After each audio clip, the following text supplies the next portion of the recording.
இன்றைக்கி நாம் இந்த வீடியோவில் பூமிகாரகன் பூமாதேவியினுடைய புதல்வன் நவகிரகங்களில் முக்கியமான ஒரு கிரகமாக இருக்கக்கூடிய செவ்வாய் பகவானோட வக்ர நிவர்த்தி பலன்கள் அப்படிங்கிறது தான் நம்ம பார்க்க போகிறோம்.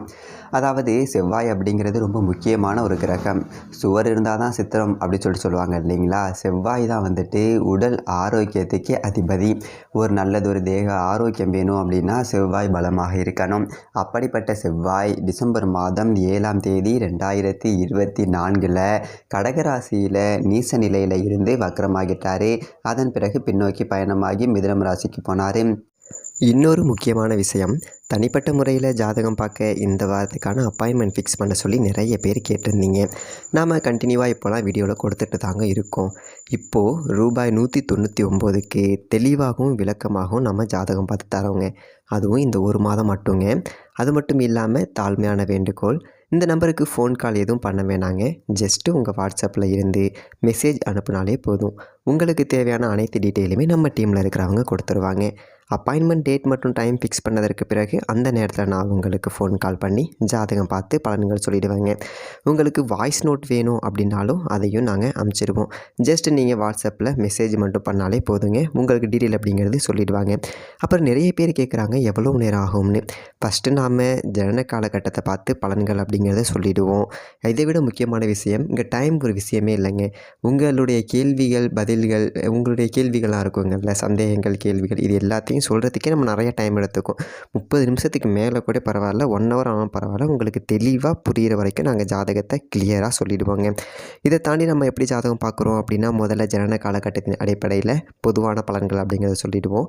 அதற்கப்புறமா இப்போ இருக்கக்கூடிய கிரகங்கள் அடிப்படையில் இப்போதைக்கு உள்ள சூழ்நிலைகளும் தசாபுக்திகளின் அடிப்படையில் எதிர்காலத்தை வச்சு நம்ம கணித்து சொல்லிடலாங்க. இதை தாண்டி கடைசியாக உங்களுக்கு தெளிவான உங்களுக்கான பரிகாரம் அப்படிங்கிறதையும் சொல்லிவிடுவோம். இதில் இருந்தே உங்களுக்கு எல்லா டீட்டெயிலும் கிடச்சிரும். கடைசியில் ஜாதகம் இல்லைனாலும் ஜஸ்ட்டு பிறந்த தேதி, நேரம், பிறந்த இடம் மட்டும் சொன்னாலே போதுங்க. நாங்கள் உங்களுக்கு ஜாதகம் பார்த்து பலன்கள்ங்கிறது சொல்லிவிடுவோங்க. நீங்கள் ஜஸ்ட்டு வாட்ஸ்அப்பில் ஒரு மெசேஜ் மட்டும் பண்ணாலே போதுங்க. உங்களுக்கான எல்லா டீட்டெயிலும் சொல்லிவிடுவாங்க. சரி, ஓகே, வாங்க இன்றைக்கான வீடியோக்குள்ளே நாம் போகலாம். இந்த பிப்ரவரி மாதம் 21ஆம் தேதி, அதாவது மாசிக்கு குரோதி வருடம் மாசிக்கு 9ஆம் தேதி செவ்வாய் மிதுனம் ராசியில் வக்ர நிவர்த்தி அப்படிங்கிறத அடைகிறாரு. இந்த செவ்வாயுடைய வக்ர நிவர்த்தி காலகட்டம் அப்படிங்கிறது ரொம்ப முக்கியமானது. ஏன் அப்படின்னா, செவ்வாய் அங்காரகன், செவ்வாய் சகோதரக்காரகன், செவ்வாய் காமாதிபதி, இவ்வளவு அம்சங்களை கொண்ட ஒரு அற்புதமான ஒரு முக்கியமான கிரகம். பூமாதேவியினுடைய புதல்வன் செவ்வாயினுடைய அந்த நிலை அப்படிங்கிற வலுவாக இருந்தால் தான் ஒருத்தருக்கு மனை, நிலம், சொந்த வீடு இதெல்லாமையும் உடல் ஆரோக்கியமும் வலுவாக இருக்கும். செவ்வாய் கோபத்துக்கு, வீரத்துக்கு, எல்லாத்துக்குமே அவர் தான் அதிபதி. அப்படிப்பட்ட செவ்வாய் இந்த வக்ர நிவர்த்தி அப்படிங்கிறத அடைகிறாரு இல்லைங்களா. பலம் அடைகிறாரு அப்படி சொல்லிட்டு அர்த்தம். செவ்வாய் பலம் அடைகிறதுனால உங்களுடைய ராசிக்கு என்னென்ன பலன்கள் அப்படிங்கிறத கொடுக்க போகிறார் அப்படிங்கிறத பார்த்துருவோம். எல்லாருக்கும் செவ்வாயினுடைய பரிபூரண அருள் கிடைக்க முருகப்பெருமானை வேண்டி வீடியோக்குள்ளே போகலாம். மேஷம் ராசி நேயர்களே, செவ்வாய் வக்ர நிவர்த்தி உங்களுக்கு எப்படி இருக்குன்னு பார்த்தோம் அப்படின்னா, கடந்த 2 மாதமாக, அதாவது டிசம்பர் மாதம் 2024 இருந்து உங்களுக்கு கொஞ்சம் நேரம் சரியில்லை அப்படி சொல்லிட்டு சொல்லலாம். ஏன் அப்படின்னா, ராசிக்கு அதிபதி, ராசிக்கு 8ஆம் இடத்துக்கு அதிபதி செவ்வாய் பலம் இழந்து போயிட்டார். ராசிநாதனுக்கு பலம் போச்சு அப்படின்னா நமக்கே பலம் போன மாதிரி. அதுலேயும் குறிப்பாக மேசம் ராசிக்காரர்களுக்கு செவ்வாய் அதிபதி அப்படிங்கிறதுனால இன்னும் கொஞ்சம் கூடுதல் பிரச்சனைகள் அப்படிங்கிறத கொடுத்துருப்பார். அதாவது ஒரு தொழில் செஞ்சிகிட்ருப்போம், சராசரியாக மாதம் நமக்கு இவ்வளோ வருமானம் வரும் அப்படிங்கிற ஒரு கணக்கு இருக்கும். அந்த கணக்கு நமக்கு ஒரு 20,000 இருக்குடா அப்படிங்கிற மாதிரி அது தடைப்பட்டு போயிருக்கும். இந்த மாதிரி வேலை செய்யக்கூடிய இடத்துல வேலை செஞ்சுருந்துருப்போம். திடீர்னு பார்த்திங்க அப்படின்னா சம்பளத்தை நிறுத்தி வச்சுருந்துருப்பாங்க. வெளிநாடு போயிருந்திருப்போம், திடீர்னு வேலையை விட்டு வெளில அனுப்பிச்சிருப்பாங்க. ஒரு இடம் வாங்கியிருந்திருப்போம், அதை பத்திரம் பதிய முடியாமல் வில்லங்கத்தில் போய் மாட்டியிருந்திருக்கோம். அந்த மாதிரி வீடு கட்டணும்னு நினச்சாலோ, இல்லை வீட்டுக்கு பராமரித்து பணிகள் செய்யணும்னு நினச்சாலோ செய்ய முடியாமல் தடைப்பட்டு போயிருக்கோம். இல்லை அது எங்கேயாவது எக்கு தப்பாக எடுத்துகிட்டு போயிட்டு செலவில் விட்டுருக்கோம். நாமும் ஒரு 2 லட்சம் கணக்கு போட்டு வச்சுருந்தோம் அப்படின்னா 4 லட்சத்தில் கொண்டு போய் விட்டுருக்கோம்.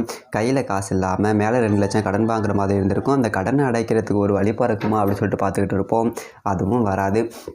வாங்கின கடனுக்கு வட்டி கூட கட்ட முடியலை, சாதாரணமாக வரக்கூடிய வருமானம் கூட நின்று போச்சு அப்படிங்கிற ஒரு நிலைமை தான் மேசம் ராசிக்காரர்களுக்கு கடந்த 2 மாதமாக இருந்தது. அதே மாதிரி தேக ஆரோக்கியம் அப்படிங்கிறத பார்த்தோம் அப்படின்னா பின்னடைவு. நல்லா பார்த்தீங்க அப்படின்னா உடல் உஷ்ணம் அப்படிங்கிறதால தோல் வியாதிலாம் வந்திருக்கும், திடீர்னு மூஞ்சி கருப்பாக இருந்திருக்கும், கை கால்லாம் ஊதுன மாதிரி இருந்திருக்கும். என்னடா இது நம்ம அப்படியே பெருசாகிட்டே இருக்கோமே, இது வேறு உடம்பு வேறு பெருத்தாலே வியாதியாச்சே அப்படிங்கிற மாதிரியெல்லாம் உங்களை யோசிக்க வச்சுருக்கோம். அந்த மாதிரி சில பேருக்கு வந்து பார்த்திங்க அப்படின்னா நம்ம உடம்புக்கு ஏதோ ஆகுது, நம்மளாக திருந்திக்கணும் அப்படிங்கிற மாதிரி திடீர்னு இந்த ஒரு காலகட்டத்தில் இந்த லாகிரி வஸ்துக்கள், தண்ணி போடுறது, பீடி சிகரெட் குடிக்கிறதெல்லாம் நிறுத்தி விடுவோம், உடல் பயிற்சி செய்வோம் அப்படின்னு சொல்லிட்டு ஓடுவீங்க. 4 நாள் செஞ்சு பார்த்துட்டு அடப்போடா ரொம்ப மூச்சு வாங்குது போடா அப்படின்னு சொல்லிட்டு ஒரு அளவுக்கு வந்திருக்கும். இப்படி தான் இந்த செவ்வாயினுடைய வக்ர நிவர்த்தி காலகட்டம் அப்படிங்கிறது இருந்திருந்தது. இதுக்கு மேலே அது இருக்காது, நீங்கள் கவலைப்பட வேண்டியதில்லை. ஏன் அப்படின்னா இந்த ஒரு மாதத்தை பொறுத்த வரைக்கும் மாசிக்கு குரோதி வருடம் 9 பிப்ரவரிக்கு 29 செவ்வாய் வந்துட்டு பலம் அடைகிறார். அப்படிங்கும்போது உங்களுக்கு எல்லா வழியிலும் நன்மைகள் அப்படிங்கிறது கிடைக்கும். எந்த வீட்டில் பலம் அடைகிறார் அப்படின்னு பார்த்தீங்க அப்படின்னா தைரிய வீரிய ஸ்தானம் 3வது வீட்டில். செவ்வாயே தைரியத்துக்கு அதிபதி, அவர் வந்துட்டு தைரிய வீரிய ஸ்தானத்தில் போயிட்டு பலம் அடைகிறார். அப்படிங்கும்போது எது வந்தாலும் நான் பார்த்துக்கலாம், வா பார்த்துக்கலாம், என்ன பெரிய கடனை அடைச்சிக்கலாம், பார்த்துக்கலாம், சம்பாதிச்சிக்கலாம், விட நம்மளால் முடியாது என்ன இருக்குது அப்படிங்கிற மாதிரி ஒரு எதிர்நீச்சல் போடக்கூடிய ஒரு மனநிலை அப்படிங்கிறது உங்களுக்கு வந்துடும்.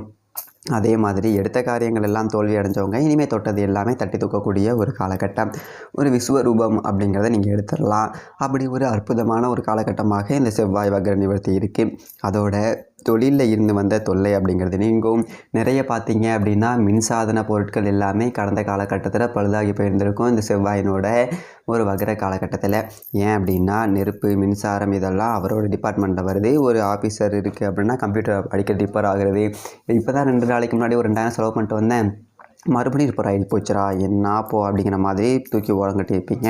புதுசு வாங்க பணம் இருக்காது, சில பேருக்கு பழசை ரிப்பேர் பண்ண கூட பணம் இருக்காது. அதே மாதிரி வீட்டில் கிரைண்டர் ரிப்பேரு, மிக்சி ரிப்பேரு, அடிக்கடி பல்பு ஃபீஸ் போகிறது, இந்த மாதிரி மின்சாதன பொருட்களோட பழுது அப்படிங்கிறது ஒரு கட்டத்து மேலே எரிச்சலை கொடுத்துருந்துருக்கும். என்னடா இது ஒன்று மாற்றி ஒன்று செலவு வந்துக்கிட்டே இருக்குது சீச்சி அப்படிங்கிற மாதிரி இருந்திருக்கும்.